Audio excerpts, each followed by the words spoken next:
several countries in the Middle East expressed their solidarity and offered assistance to the victims of the deadly earthquake in Morocco and the devastating floods in Libya. Grateru Omori reports. Two disasters struck North Africa in 3 days, leaving thousands dead and scores more missing in the region. On September 8, a 6.8 magnitude earthquake struck Morocco's high Atlas mountain range just before midnight. Morocco has witnessed the most powerful earthquake in more than 100 years. The death toll was already surpassed 8,000 as figures continue to rise. On September 10, Storm Daniel peaked in northeastern Libya, with the deadly floods to have claimed the lives of more than 11,000 people and over 10,000 others unaccounted for. However, officials estimate that as many as 20,000 people died in the catastrophic floods.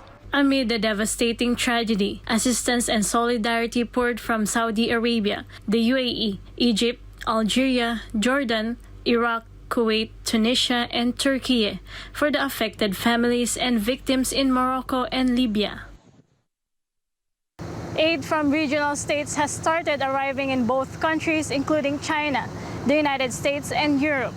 Reporting from Dubai's bin Grateru Omori, SMNA News, United Arab Emirates. A body cam footage caused outrage after a cop was heard laughing while talking about an Indian student who died after getting hit by a police car. The said cop was also heard saying that the student, and I quote, has limited value. Andrea Santos files this report.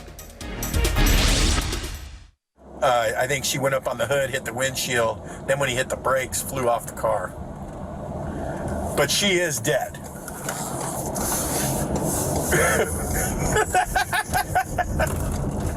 This was the voice of Seattle Police Officer Daniel Oderer, recorded by a body cam. Oderer was responding to an incident where 23-year-old student Janvi Kandula was killed near her university. In the body cam footage, the officer was also heard suggesting that the life of the Indian student had limited value and that the city should just write a check.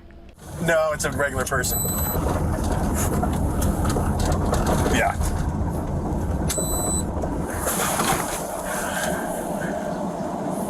Yeah, just write a check.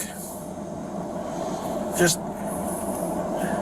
yeah, $11,000. She was 26 anyway. She had limited value. The officer earlier said his comments were taken out of context. John V. Kandula was a graduate student at the Seattle campus of Northeastern University. On January 23, she was hit and killed by a police car while crossing on the street. A police investigation report said Seattle police officer Kevin Dave was driving the patrol car going 119 kilometers per hour that hit Kandula's body, which was thrown more than 30 meters. And Officer Otter was the one who was called to the incident, and his body cam recorded the audio from a call he made to another colleague named Mike Solan. Later, it was found out that Officer Otterer was the vice president of the Seattle Police Officers Guild, while Mike Solan, the colleague he was talking on the phone, was the guild's president. Meanwhile, the Seattle Police Department stated that they discovered a conversation between Otterer and Solan from an employer who listened to it in the routine course of business. The said employee, whose name was not disclosed, was reportedly concerned about the nature of the statements and escalated it up to the chain of command.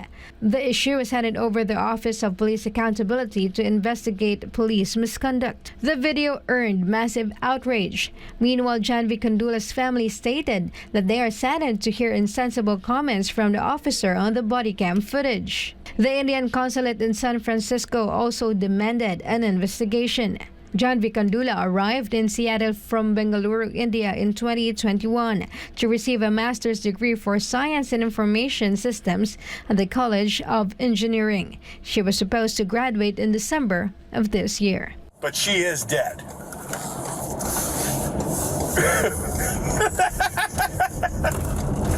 Yeah, just write a check. Yeah, $11,000. She was 26 anyway. She had limited value. Reporting, this is Andrea Santos, SMNA News. A spokesman for the Foreign Ministry of Iran slammed the presence of U.S. troops in the Middle East as damaging to regional peace and stability. Melchizedek Cadiz reports. In a recent press conference in the capital Tehran, Iranian Foreign Ministry spokesman Nasser Kanani condemned the United States for only serving its own interests and demanded that the U.S. troops withdraw from the Middle East as soon as possible. According to the spokesman, the U.S. military presence in any region or country, including the Middle East, failed to contribute to peace and stability, but instead built and aggravated tensions in those places. In July 2015, Iran signed a nuclear deal with world powers, formerly known as the Joint Comprehensive Plan of Action, or JCPOA.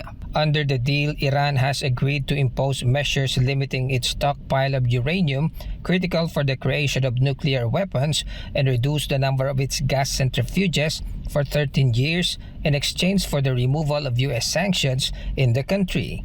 Former U.S. President Donald Trump, however, withdrew from the deal in 2018 and reimposed its unilateral sanctions on Tehran. There is still no significant breakthrough since the last round of talks ended in August 2022.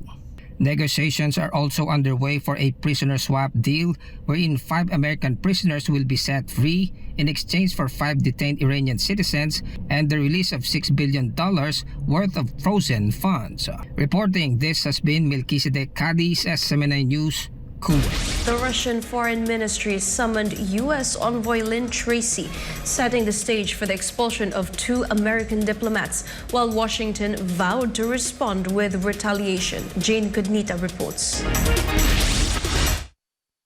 Russia has kicked out 2 American diplomats, accusing them of collaborating with a spy. The diplomats Jeffrey Sulin and David Bernstein allegedly had contact with a Russian who worked for the U.S. mission and was seen as an informant.